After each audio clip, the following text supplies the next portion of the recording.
Megjithse kanë kaluar gati 2 javë nga ajo shfaqje shëmtuar e ndodhur në mes të kryeqytetit serb, ku lojtarët e kombëtarës son, përveç se u bën subjekt i dhunës së huliganëve vendas, por ishin në qendër edhe të sulmeve raciste nga ana e të gjithë të pranishmeve në Partizan Stadium, kjo ngjarje vazhdon të jetë në qendër të vëmendjes, sidomos pas vendimit shokues të Komisionit të Disiplinës, i cili i dha fitore në tavolinë serbisë. Trajneri i kombëtarës son, Gianni De Biasi, në lidhje telefonike nga Italia gjatë programacionit të përjavshëm sportiv Ora Scanner, përveç se rikonfirmoi zhgënjimin e tij për verdiktin e disiplinës duke e cilësuar si një akt teje të rënd, u shpreh optimist se në fund e drejta do t'i shkojë të Zotit. Un verdetto deludente, un verdetto che non Një verdikt shgënjyes i cili nuk merr asnjë pozicion, nuk i jep të drejtë askujt dhe i ndëshkon të dyja palët. Nuk jemi absolutisht të kënaqur. Prisim tjetër vendim, por kjo nuk ndodhi dhe besoj se është diçka teje e rëndë që na penalizon pamas.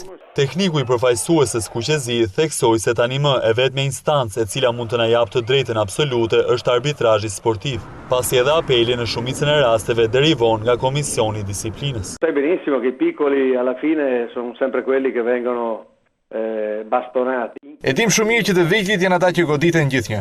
Ku ne jemi ndëshkuar pa drejtësisht në këtë instancë të parë, kemi apeluar dhe shpresojmë që të paktën në shkallën e fundit të drejtësisë të marrim atë që na takon.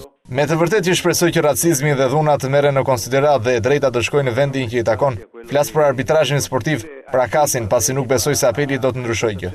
Kujtojmë që Federata Shqiptare e Futbollit ka apeluar menjëherë vendimin e Komisionit të Disiplinës duke vazhduar betejën ligjore për marrjen e 3 pikëve në tavolinë.